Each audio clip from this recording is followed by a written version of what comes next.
ये जो बहुत लोग कह रहे हैं कि वो ताइवान ले लेंगे अब, क्योंकि अमेरिका वहां पर बिजी है, ऐसा कुछ नहीं होने वाला है। किसी को खतरा है तो हिंदुस्तान को है, जिसके बारे में कोई बात नहीं करता। जो हमारा डिस्प्यूटेड बॉर्डर है, इजराइल मिलिट्री टर्म्स में कोई बड़ी ताकत है ही नहीं, इसको हम हिंदुस्तानियों ने बनाया हुआ है। पर प्रॉब्लम यह है कि हम प्रेसिडेंसी है हमारे पास, हमें इनिशिएट करनी है स्टेटमेंट, हम तैयार नहीं है वो करने के लिए। दिक्कत यहाँ पर है। हम डरे हुए हैं। जी, हम डरे हुए हैं अमेरिका से। अगर किसी मुल्क को जागना है आज से ही, ईरान ने भी 20-25 साल तैयारी करी है, तो वो मुल्क हिंदुस्तान है। आइडिया ये है ईरान का कि अमेरिका को वेस्ट एशिया से हटाओ। अगर अमेरिका वेस्ट एशिया से हट जाता है, जैसे मैं आपसे कह रहा था, तो इजराइल की ताकत आधी हो जाएगी। कि जहां पे लड़ाई जीती या हारी जाएगी, उसको हम बोलते हैं सेंटर ऑफ ग्रेविटी, वो है स्ट्रेट ऑफ हार्मोज, और वहां इजराइल का कोई लेना देना नहीं है, वो अमेरिका का लेना देना है। अमेरिका के एलाइज ने हाथ झाड़ लिए हैं। तो अब अमेरिका और ईरान, ईरान के पीछे चीन और रशिया खड़ा है, ये सारी बात यहाँ पर आके अटक गई है। खर्ग आइलैंड पर कब्जा करने की कोशिश कर सकता है अमेरिका, कर सकता है। बल्कि अगर वो ऐसा करता है तो क्या चीन वहां ताइवान में कुछ ऐसा कर सकता है जो पूरी दुनिया में हलचल पैदा कर सकते हैं? मतलब ये वार फैलती चली जाए चारों तरफ। उसको कब्जा करने की जरूरत नहीं है ताइवान के साथ के ऊपर। वो ताइवानीज तो ऑलरेडी वहां काम करते हैं, वो एक ही लोग हैं दो अलग मुल्क में, आज भी काम करते हैं।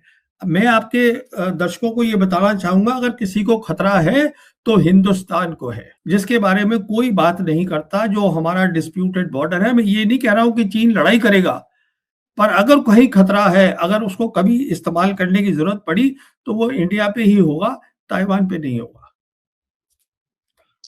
ये आपने एक नया एंगल बताया। इस पूरे तनाव के बीच में चीन भारत पर दबाव बनाने की कोशिश कर सकता है, कुछ सीमाओं पर कुछ हलचल पैदा कर सकता है। क्या इस तरह की संभावना देख रहे हैं? मैं बिल्कुल ऐसी संभावना नहीं देख रहा हूं। मैं हाइपोथेटिकली आपको बता रहा था कि अगर कभी जो उनकी अगर प्लानिंग हुई, और उसके कई कारण होंगे, पर वो एक अलग बात है जिस पे कभी चर्चा कर सकते हैं। ये जहां तक ईरान की ताल्लुक है, इस समय लड़ाई का ताल्लुक है, ये जो बहुत लोग कह रहे हैं कि वो ताइवान ले लेंगे अब, क्योंकि अमेरिका वहां पर बिजी है, ऐसा कुछ नहीं होने वाला है। मैं तो आपको कुछ एक हाइपोथेटिकली बता रहा था कि अगर किसी मुल्क को जागना है आज से ही, ईरान ने भी 20-25 साल तैयारी करी है, तो वो मुल्क हिंदुस्तान है, ताइवान नहीं है। ताइवान और चाइना एक ही लोग हैं। प्रवीण जी, ये तो हमने देख लिया कि किस तरह से भारत की जो फॉरेन पॉलिसी है या स्ट्रेटजी है पूरी तरह से एक्सपोज हो गई इस पूरे मामले में। आप इजराइल के साथ खड़े हो गए और मामला यहाँ पूरा पलट गया। क्या आपको लग रहा है कि इसमें अब कोई इसको ठीक करने का रास्ता बचा है भारत के पास, मोदी सरकार के पास, या कोशिश की जा रही है लगातार ईरान की लीडरशिप से बातचीत करके कोई रास्ता निकालने की कोशिश की जा रही है, या जो स्टैंड ले लिया भारत ने उससे डैमेज इतना हो गया है कि ये बड़ा मुश्किल काम हो? देखिए, स्टैंड किसी भी मुल्क का, और हिंदुस्तान एन गैन मुल्क नहीं है, ये मुल्क है 1.5 बिलियन लोगों का। तो हमारी सरकार अगर चाहे तो कभी भी अपनी पोजीशन बदल सकती है, पर बदलेगी नहीं। दिक्कत ये है, दिक्कत ये नहीं है कि बहुत ज्यादा हमने इन्वेस्ट कर दिया है अमेरिका के अंदर, मिलिट्री टर्म्स में, फॉरेन पॉलिसी में, टेक्नोलॉजी में जो किया है। दिक्कत ये है कि कोई अनजान कारण है कि हम अमेरिका के खिलाफ नहीं खड़ा होना चाह रहे हैं। अब जहां तक बात है ईरान का कि हम बातचीत कर रहे हैं, तो बातचीत आप क्या कर रहे हैं? ईरान साफ तो आपको बोल रहा है रास्ता क्या है। अभी जो उनके फॉरेन मिनिस्टर हैं आरागची, उनकी बातचीत हुई जयशंकर से, उनके प्रेसिडेंट की बात हुई प्रधानमंत्री मोदी से, वो बार बार ब्रिक्स की बात कर रहे हैं। वो ये आपसे कह रहे हैं कि साहब एक ब्रिक्स की कॉमन स्टेटमेंट दीजिए। अब आप वो देने को तैयार नहीं है। सारी दिक्कत तो यहां आ रही है, क्योंकि अगर आप ब्रिक्स पे कोई स्टेटमेंट देते हैं, अगर कुछ जो मेंबर हैं ब्रिक्स के, अगर वो राजी भी नहीं होते, आप स्टेटमेंट इशू करिए। कि हाँ, ये इल्लीगल लड़ाई है, जो अटैक है, जो अमेरिका ने किया है, इज़राइल ने किया है, ईरान के ऊपर दुनिया ने देखा है, तो आप करिए, उसमें स्टेटमेंट में लिख दीजिए कि फला-फला मुल्क जो है, जो फुल टाइम मेंबर है, वो राज़ी नहीं है। ब्राज़ील ने भी यही किया था। जब 12 दिन का युद्ध हुआ था 2025 में, ब्राज़ील ने 2 स्टेटमेंट इश्यू करी थी। हम एक भी स्टेटमेंट इश्यू करने को तैयार नहीं है। तो अब आप खुद सोचिएगा, हमारे पास रास्ता है कि हमारे जो टैंकर्स हैं वो फ्रीली जो है स्ट्रेट ऑफ हॉर्मुज़ से आए।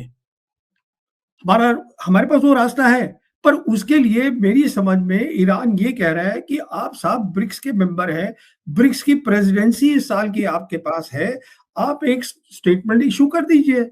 जो राज़ी है मुल्क, उसमें लिख दीजिए ये सब राज़ी हैं। पर प्रॉब्लम ये है कि हम प्रेसिडेंसी है हमारे पास, हमें इनिशिएट करनी है स्टेटमेंट, हम तैयार नहीं है वो करने के लिए। दिक्कत यहाँ पर है। हम डरे हुए जी। हम डरे हुए हैं अमेरिका से। अब देखिए, डरे हुए हैं, क्या हुआ है? देखिए, डरना हमें नहीं चाहिए। जैसे मैं आपसे कह रहा हूँ, हम कोई ऐन-गैन मुल्क नहीं है। हमने क्यों अपने आप को एक ऐसी जगह खड़ा कर दिया है कि हम ऐन-गैन दिख रहे हैं? ये मुझे बात समझ में नहीं आती और ये बहुत ही अफ़सोस की बात है। ये बताइए कि इस पूरी लड़ाई में अब इज़राइल की स्थिति कैसी है? नेतन्याहू तो बहुत कम नज़र आ रहे हैं और अंदर से बहुत खबरें नहीं आ रही, लेकिन इतना कहा जा रहा है कि वहाँ भी नुकसान ज़बरदस्त हुआ है। तो इज़राइल के हौसले कम हुए हैं या अभी भी वो ईरान को खत्म करने पर आमादा ही है? देखिए, 2 बातें हैं यहाँ पर। पहली बात ये है कि बहुत बात हो रही है कि नेतन्याहू की क्या हालत है, वो दिखे नहीं कई दिनों से। मैं ये कहना चाहूँगा, नेतन्याहू है कि नहीं है, उससे कोई अहमियत नहीं है इस लड़ाई की अब। वो इसलिए मैं कह रहा हूँ कि जो उनका काम था, वो कर चुके हैं।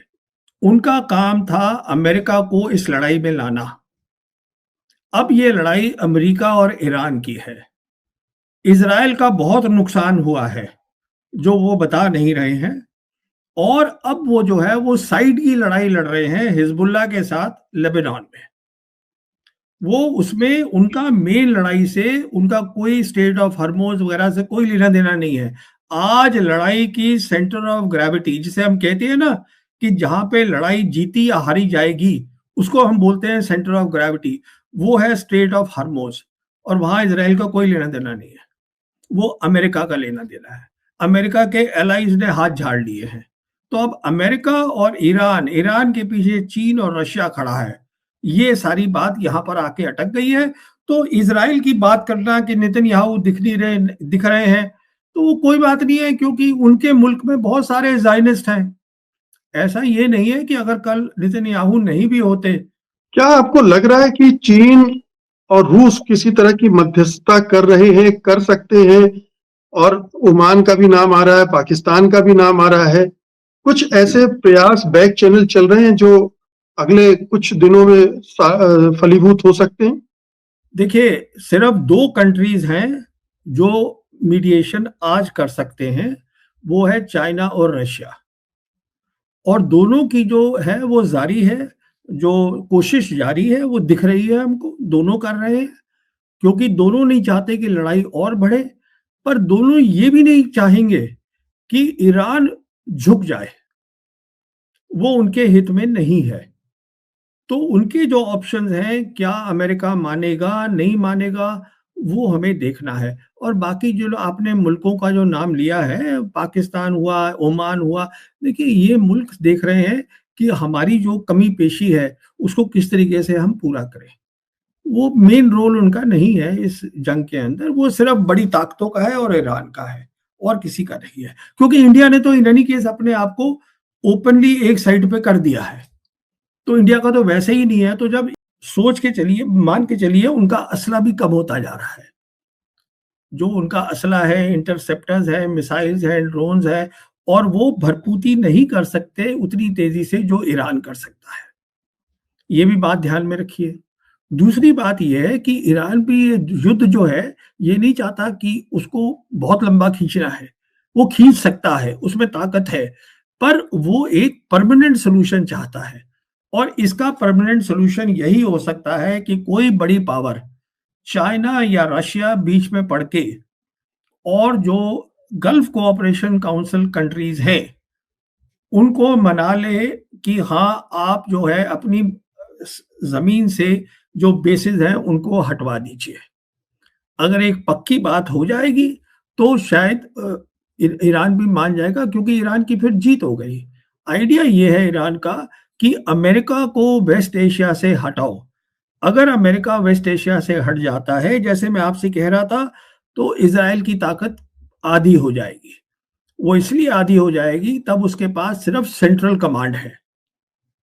और ये जब एक धक्का लग जाएगा अमेरिका को, तो वो भी जो है इतना प्रोत्साहित नहीं करेगा इजराइल को कि तुम कुछ करो।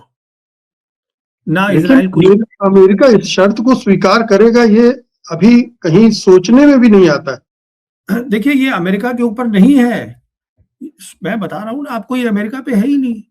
ये आज तय करा जाएगा जीसीसी कंट्रीज में, और मैं आपको ये भी बता दूं, ये तय होगा सऊदी अरेबिया में। अमेरिका पे क्या ग्रिप है उससे कोई लेना देना नहीं है हमको।